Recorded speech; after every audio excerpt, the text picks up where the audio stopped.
Okay, welcome back, everyone. Hope you're having a great day so far on this beautiful, sunny, very warm Wednesday. It is Wednesday, and so we'll do a Rashi from the fourth Aliyah.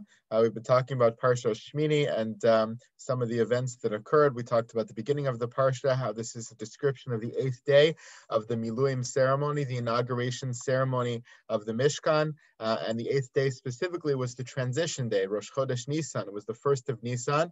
Moshe had been participating in the ceremony for the first 7 days, and now Rosh Chodesh Nisan, the first day of really the new stage or new status of the Mishkan, or the eighth day of this Miluim ceremony. It was when the Kohanim took over, Aaron and his sons took over, and they began their sacrifices in the Mishkan, the special ones for that day, and the inauguration begins and continues there from there. We talked about yesterday's Aliyah, the tragic events of that day.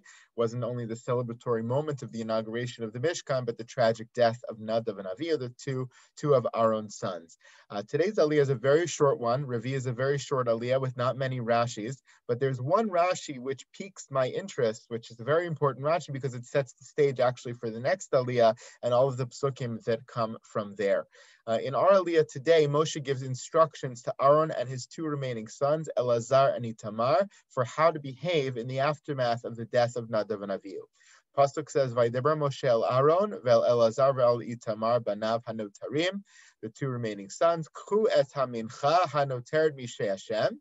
Take the mincha, the meal offerings that were left from all these sacrifices of today, of the day that was going on. V'ichluha matzot etzel hamitzbeach ki kodesh kodashim ki. And you should eat it matzot. Of course, none of it was chametz. We know that already about the korban mincha. And you should eat it all near the mizbeach because it's kodesh kodashim. Ve'achaltam ota b'makom kadosh ki chokcha v'chok benecha hi me'ishe Hashem ki chen Suveti, and you should eat it in a holy place, in a pure place. This is the law of you and your children of how to eat these portions of sacrifice which were brought. Ki kain suveti, because this is what I was commanded. Moshe is conveying to Aaron and his sons a command that he was given by HaKadosh Baruch Hu about the necessity of them eating the mincha portion of the various sacrifices that were offered that day. Now, it's a little bit surprising. Why is Moshe giving them that kind of instruction? After all, the Kohanim are supposed to eat this portion of the mincha offering, this portion of the various sacrifices that are brought. So why is there a chiddush here? What's the insight over here? What's the added need for Moshe to give them that command in this particular moment? So Rashi explains, he tells them to take the mincha, to eat the mincha right here, right now, specifically because they might have thought in this moment that they are not supposed to or not allowed to eat the mincha. Afapi onanin. Because they are in the status of aninus, they are in the status of just having lost a loved one, one of the Shiva Krovim, one of the 7 close relatives.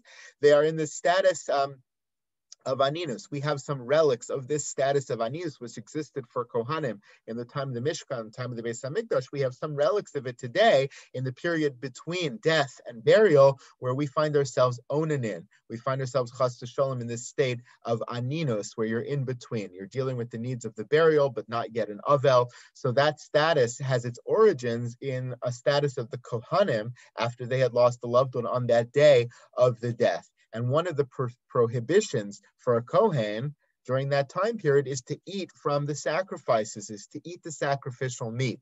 That's translated today to the fact that an onen can't eat meat and can't drink wine. They can't take part in those things that would have been part of the sacrificial service in reminiscence of the way the Kohen would not, or the Kohen Gadol would not have been able to eat from the sacrifices either. So if generally an onen is not allowed to partake in the sacrifices, so here Moshe has to come and tell them specifically, despite the fact that you are onanim, you Aaron and you Elazar v'Itamar, your onanim, still I was commanded to tell you that you are supposed to eat from the mincha, the meal offerings that were brought on that day. And therefore you should go ahead and eat them, even though you might have thought not to, because you know that an onen is not supposed to eat from sacrificial meat or sacrificial parts. And therefore I'm telling you to go ahead and eat it. So This is a Rashi that helps to explain why the command is given over here, but it also sets the stage for what is to come in the psukim that are to come in a kind of important set of psukim, in a machlokes, a debate that rages between Aaron and his brother Moshe. So far, all Moshe commanded Aaron and his children to do is to eat from the mincha, and specifically the mincha of the inauguration ceremony sacrifice and the mincha of the sacrifice of Nachshon, who was the first prince to bring a sacrifice for the inauguration of the Mishkan. If you go to Parshas Naso, the reading we read on Hanukkah, each of the days of the inauguration of the Mishkan, starting from Rosh Chodesh Nisan, going forward 12 days, each of the heads of the tribes brought sacrifices. We know they were identical. They're repeated 12 times in the Torah. The famous Ramban, why are they repeated so many times? To show us that even though their sacrifices were the same, it's the emotion that they brought along with it, the individuality that they brought along with it, which was so beloved to HaKadosh Baruch Hu. So the Torah repeats it 12 times as if it's 12 different kinds of sacrifices. That's Parshas Naso. So the first of those sacrifices is brought on this day, the 8th day, the Rosh Chodesh Nisan day. So Moshe is telling them to eat the mincha that went along with Nachshon's sacrifice and with the inauguration sacrifices that these Kohanim brought on that day. What he left unclear is whether they are also supposed to eat the meat of the sacrifices or not, whether that's a whole other level of prohibition for an onain that even they, in this particular circumstance, are not supposed to partake of, or maybe the instruction to eat the mincha was just the beginning of the instruction, but the rest of the instruction was, of course, and go ahead and eat everything else that was brought that day that you're supposed to eat as well. So there are really three possibilities that emerge as to what the status of them eating the meat would be.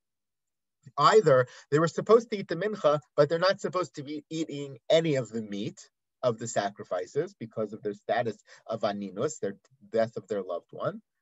Or they're supposed to eat the mincha, and they're supposed to eat all of the meat of that day. Or third possibility, the middle possibility, which is that they're supposed to eat the mincha, they're supposed to eat some of the meat, but perhaps not all of the meat. And Moshe and Aaron emerge with different opinions as to what the extrapolation from this mincha command would have been vis-a-vis the meat of that day. So it's possible that they would think that they were specifically supposed to eat the meat of the inauguration sacrifices, the seir, the goat that was brought for the inauguration sacrifice that went along with this mincha, and perhaps the meat of the seir, of the goat, of Nachshon's sacrifice, which again, they were eating the mincha of already. Those would be the natural extrapolations. Just like they eat the mincha of those two sacrifices, they would also have to eat the mincha of those of the meat of those two sacrifices as well. And it makes sense to say that because it was a horasha. This was an emergency measure. This is basically saying, even though an onain cannot eat meat, in this particular circumstance, because these are once in a lifetime sacrifices, they would never be brought again in the history of the world, the history of the Mishkan. So perhaps that need, that horasha, that emergency measure comes to override the general prohibition for an onain to partake of the meat of the sacrifices. But the third meat that they sacrificed on that day, not korban nachshon and not korban of the miluim, the inauguration ceremony, but the third had to have been the korban of Rosh Chodesh, which was also brought on the day, a third seir, chatas.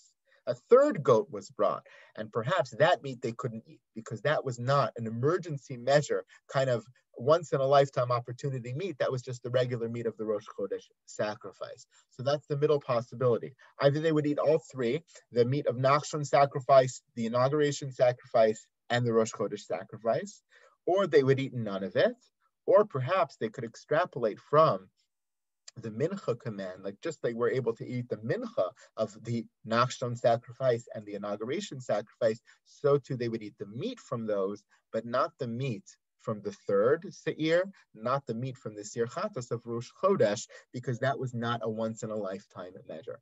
And perhaps we'll see tomorrow. I haven't chosen the Rashi for tomorrow yet. Perhaps we'll see more about this debate that emerges between Moshe and Aaron and the advice they have to get from HaKadosh Baruch Hu. But this is the beginnings of it, which begin to emerge from our Aliyah today.